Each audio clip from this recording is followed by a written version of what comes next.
आपको करवा दिया गया है पहले। कोलिगेटिव प्रॉपर्टीज क्या होती है? सबसे पहले आपने देखो, हमने एक तो ये पढ़ा है कि आइडियल सॉल्यूशन होते हैं और दूसरे कौन से पढ़े हैं? Non ideal. आइडियल सॉल्यूशंस कौन से होते हैं? जो राल्स लॉ को ओबे करते हैं। राल्स लॉ क्या है? Pi is equal to xi Pi naught. ये है ना राल्स लॉ कि किसी भी इंडिविजुअल कंपोनेंट का पार्शियल वेपर प्रेशर जो होता है वो किसके इक्वल होता है? उसी कंपोनेंट का mole fraction multiplied by vapour pressure of that component in pure state. Pi note है, जो नोट का मतलब है कि प्योर स्टेट। जैसे मान लो P1 लिखा मैंने x1 P1 नोट और P2 लिखा x2 P2 नोट। यहाँ पर 1 सॉल्वेंट के लिए होता है और 2 किसके लिए होता है? सॉल्यूट के लिए। ये स्टैंडर्ड नोटेशन है। अगर आप A भी लिखते हो तो A for solvent and B for solute. समझ की बात? कोलिगेटिव प्रॉपर्टीज क्या है? देखो, आइडियल सॉल्यूशंस की 4 प्रॉपर्टीज हैं। आइडियल सॉल्यूशंस की 4 प्रॉपर्टीज हैं जो कि सॉल्यूट की अमाउंट पे डिपेंड करती हैं, जिनकी वैल्यू जो होती है वो वेरी होगी जब आप सॉल्यूट की अमाउंट वेरी करोगे। 4 प्रॉपर्टीज हैं। देखो, चारों को हम लोग, देखो कोलिगेटिव वर्ड का मतलब है कंबाइंड या कलेक्टिव। हम चारों को कोलिगेटिव प्रॉपर्टीज के अंडर पढ़ते हैं। चारों में एक सिमिलरिटी है। वो सिमिलरिटी क्या है कि चारों की जो वैल्यू है वो किस बात पे डिपेंड करती है? सॉल्यूट की अमाउंट पे। सॉल्यूट की अमाउंट ग्राम के अंदर हो सकती है कि कितने ग्राम सॉल्यूट आपने डाला। सॉल्यूट की अमाउंट मोल के अंदर हो सकती है कि कितने मोल सॉल्यूट के सॉल्यूशन के अंदर है। मोल फ्रैक्शन की फॉर्म में भी हो सकता है कि सॉल्यूट का कितना मोल फ्रैक्शन है। सॉल्यूट के नंबर ऑफ पार्टिकल्स भी हो सकते हैं। जहाँ ज़्यादा नंबर ऑफ पार्टिकल्स होंगे वहाँ कोलिगेटिव वैल्यू ज़्यादा होगी, जहाँ कम नंबर ऑफ पार्टिकल्स होंगे वहाँ कोलिगेटिव वैल्यू कम होगी। तो किसी भी तरह से सॉल्यूट की अमाउंट पे डिपेंडेंट होती है इन 4 प्रॉपर्टीज की वैल्यू। इन चारों को कलेक्टिवली कोलिगेटिव प्रॉपर्टीज बोला जाता है। तो अगर हम डेफिनेशन बोले तो वो क्या बनेगी? These are the properties of ideal solutions. These are the properties of ideal solutions whose value depends upon the amount of solute present in the solution. वो अमाउंट किस फॉर्म में हो सकती है? मास मतलब कितने ग्राम है, कितने मोल है, कितने मोल फ्रैक्शन है, कितने नंबर ऑफ पार्टिकल्स है, किसी भी तरह से हो सकती है। क्लियर बोले तो डेफिनेशन क्लियर है। इन चारों में फर्स्ट प्रॉपर्टी है जो वो है relative lowering in vapour pressure. एक प्रॉपर्टी डिस्कस करते हैं, that is relative lowering in vapour pressure. Solution के अंदर सॉल्यूट कितनी तरह का हो सकता है? आपके पास लिक्विड सॉल्यूशन है, लिक्विड सॉल्यूशन, इसका मतलब सॉल्वेंट तो लिक्विड रहेगा, ये तो कंडीशन हो गई। लिक्विड सॉल्यूशन है तो सॉल्वेंट तो लिक्विड रहेगा ना। सॉल्यूट आप वोलेटाइल भी डाल सकते हो और नॉन वोलेटाइल। वोलेटाइल मतलब लिक्विड, नॉन वोलेटाइल मतलब सॉलिड। मान लीजिए आपके पास एक बीकर में वाटर है 100 ml, आपने उसके अंदर थोड़ा सा अल्कोहल मिक्स कर दिया तो भी वो सॉल्यूशन ही तो बन गया। अल्कोहल सॉल्यूट है और वाटर क्या है? सॉल्वेंट। अब इस सॉल्यूशन के अंदर सॉल्यूट भी लिक्विड है, सॉल्वेंट भी लिक्विड है। इसका मतलब ये जो सॉल्यूशन है it contains volatile solute. Volatile solute उसके अंदर हो गया। अगर आपने 100 ml वाटर के अंदर, अगर आपने 100 ml वाटर के अंदर क्या डाल दिया? थोड़ा सा सोडियम क्लोराइड मतलब नमक डाल दिया, या 1 स्पून भर के शुगर का डाल दिया, या 1 स्पून भर के यूरिया का डाल दिया, कोई भी सॉलिड, तो सॉल्यूशन कैसा बन गया? जिसके अंदर नॉन वोलेटाइल सोल्यूट, क्या है? Non volatile solute. अब 2 पिक्चर समझो यार ध्यान से। ये जो बीकर है आपके पास, इस बीकर में एक सपोज वाटर है, वाटर मीन प्योर सॉल्वेंट है, और ये जो बीकर है इसके अंदर आपके पास शुगर प्लस वाटर है, मतलब कि ये है सॉल्यूशन। और सॉल्यूशन भी कैसा? जिसके अंदर नॉन वोलेटाइल सोल्यूट है। कैसा सोल्यूट है? Non volatile solute. क्लियर? आप इन दोनों का वेपर प्रेशर चेक करो। इसका वेपर प्रेशर जो होगा उसको हम क्या नाम देंगे? P1 note. 1 stands for solvent और नोट किसके लिए? प्योर सॉल्वेंट के लिए। इसका जो वेपर प्रेशर होगा उसको मैंने नाम दिया सपोज PS, सॉल्यूशन का। समझ में आ रही? दोनों को आप कंपेयर करो, दोनों वेपर प्रेशर जो P1 नोट है और PS है। जब आप इन दोनों को कंपेयर करोगे तो आप ये पाएंगे कि P1 naught is more than PS, मतलब सॉल्यूशन का वेपर प्रेशर कम है। सॉल्यूशन कौन सा? जिसमें नॉन वोलेटाइल सोल्यूट है, उसका वेपर प्रेशर कम है, जबकि प्योर सॉल्वेंट का वेपर प्रेशर है जो वो ज़्यादा है। ये समझ में आया एकदम? अब मैं इसको टेक्निकल लाइन में बोलूँ तो क्या बोलेंगे हम? When we add non-volatile solute into the pure solvent, when we add non-volatile solute to the pure solvent, then the vapor pressure of the solution will become less than or smaller than that of the vapor pressure of pure solvent. This is called lowering in vapor pressure.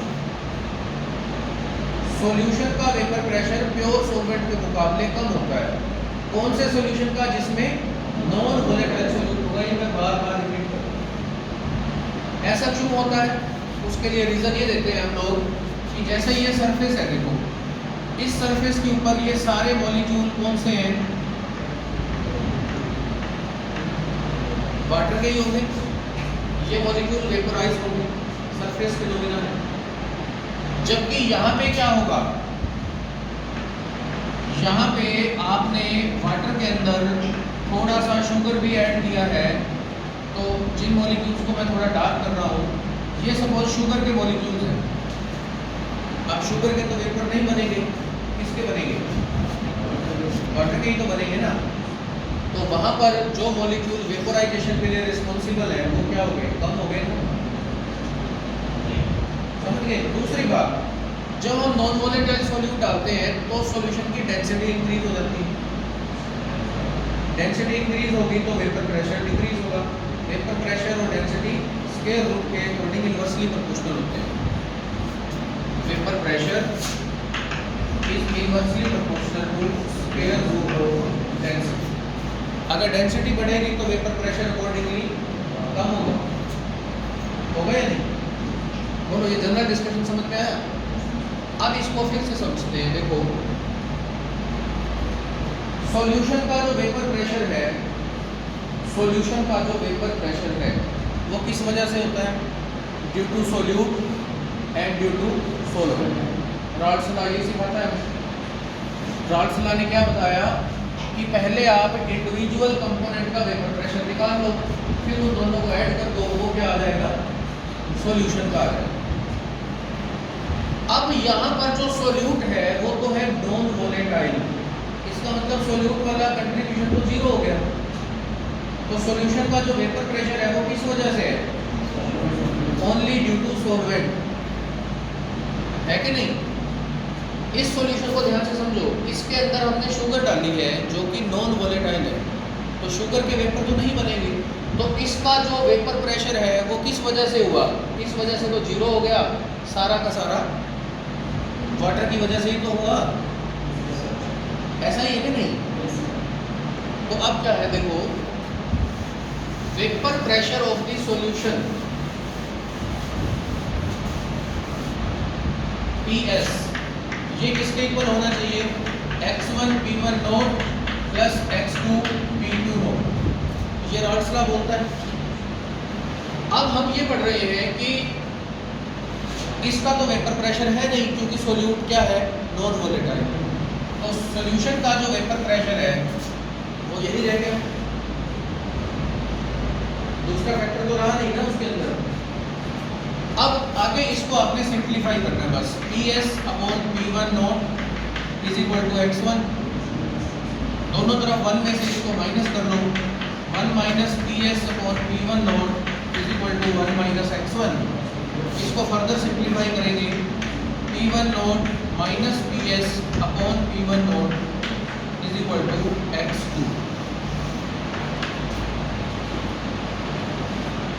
समझ में आया, mole fraction का सम 1 के equal होता है, 1 minus x1 क्या हो गया, x2 हो गया।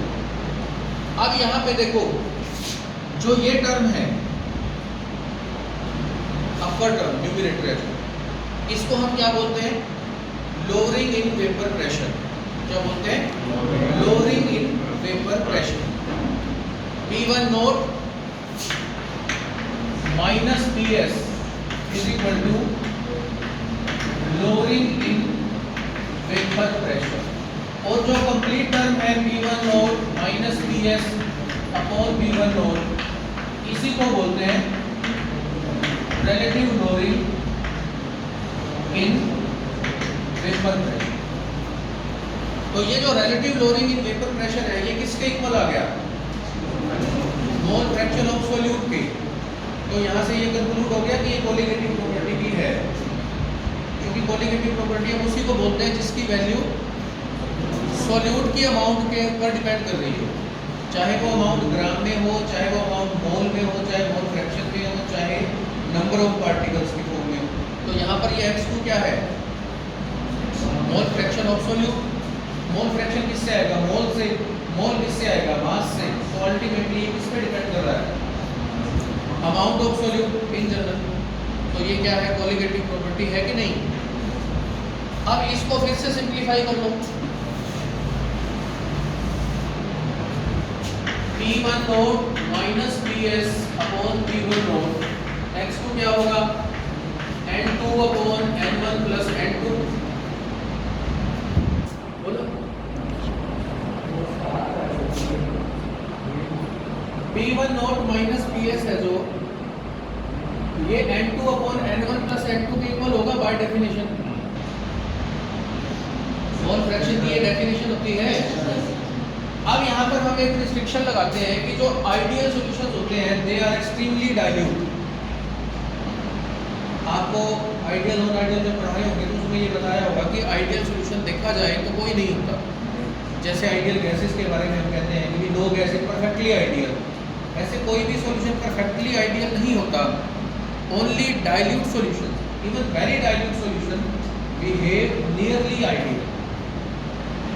तो अगर सॉल्यूशन बहुत ज़्यादा डाइल्यूट है तो डिनोमिनेटर में आप N1 प्लस N2 को अप्रोक्सीमेटली N1 पुट कर दो तो ये फॉर्मूला चेंज हो जाएगा, P1 naught minus PS upon P1 naught is equal to N2 by N1, या फिर इसको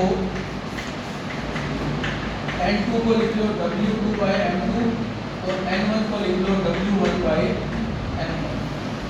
तो ये यहाँ से आप सोल्यूट का मॉलिक्यूलर मास निकाल सकते हो, M2। W stands for the given mass, M stands for the molecular mass या मोलर मास। और 2 आ गया तो वो सोल्यूट है, 1 आ गया तो वो सॉल्वेंट। क्लियर। अब यहाँ से एक चीज और समझिएगा, इस पूरी टर्म को मैंने क्या बोला था, relative lowering in vapour pressure. इस कंप्लीट टर्म को relative lowering in vapour pressure m2 के इनवर्सली रिलेटेड है। ये आगे नॉर्मल मॉलिक्यूलर मास जब हम पढ़ेंगे तो काम में आएगा। यहाँ से इस रिलेशन से ये क्लियर हो रहा है आपको कि relative lowering in vapour pressure is inversely proportional to m2। Clear है बात? अब देखो इसके question.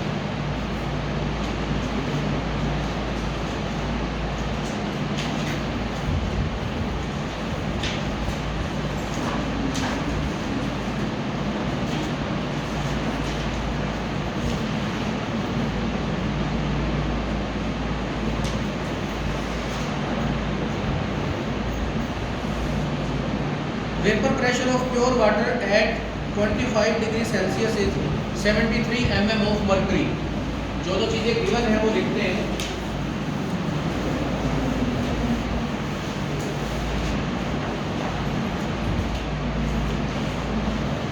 P1 naught is equal to 73 mm of mercury।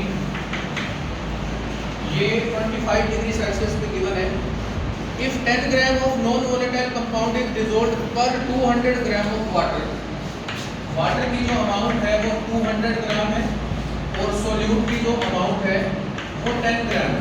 आपको बोला 10 gram of a non volatile compound is dissolved पर 200 gram of water.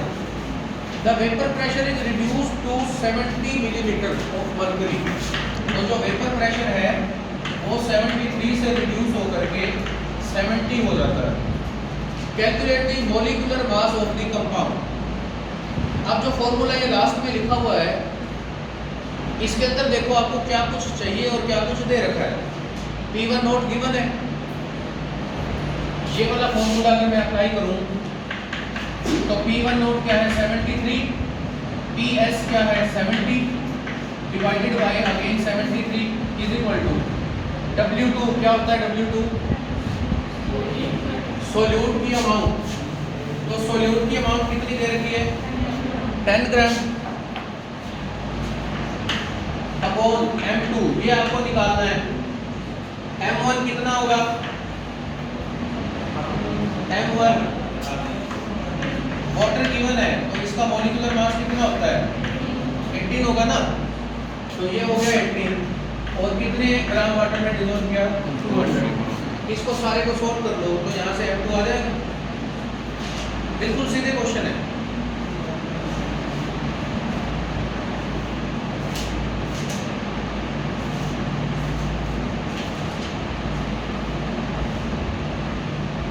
Molecular mass निकालने वाले ही हैं सारे।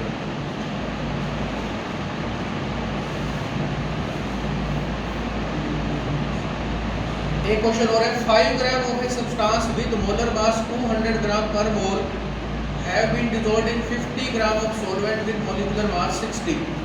एक बार ध्यान से समझो जो डाटा मैं बोल रहा हूँ। आपको ये कहा है कि आपके पास एक सोल्यूट है और एक सॉल्वेंट है। ये दो चीजें हैं। सोल्यूट जो आपने लिया वो लिया 5 ग्राम और इसका मॉलिक्यूलर मास है 200 ग्राम पर मोल, मतलब ये मोलर मास है। इसको हमने डिसॉल्व किया है 50 ग्राम सॉल्वेंट में और जो सॉल्वेंट है इसका मोलर मास है 60 ग्राम पर मोल। ये आपको दे रखा है। फिर ये बोल रहा है कि सॉल्वेंट का वेपर प्रेशर 400 एटमॉस्फेयर है। सॉल्वेंट का वेपर प्रेशर 400 एटमॉस्फेरिक। सॉल्यूशन का वेपर प्रेशर कैलकुलेट करो। ये आपसे पूछा है what is the vapour pressure of the solution. ठीक है तो अगेन यही फॉर्मूला अप्लाई करो। P1 नोट क्या लिखोगे 400 minus PS upon 400 is equal to W2 कितना है 5, m2 कितना है 200, m1 कितना है 60 और ये कितना है 50। इस सारे को सोल्व कर लो तो यहाँ से आपके पास PS की वैल्यू आती है। तो जो भी आप कैलकुलेट करना चाहें इस फॉर्मूला में एक चीज आपको अननोन होगी, बाकी सब चीजें नोन होगी। कर सकते हो? बोलो क्लियर है? तो ये है first colligative property, relative lowering in vapour pressure. इससे क्वेश्चन ट्राई करना, जो नहीं आए वो फिर हम डिस्कस कर लेंगे। सेव कर लो सर। वीडियो बंद कर लो।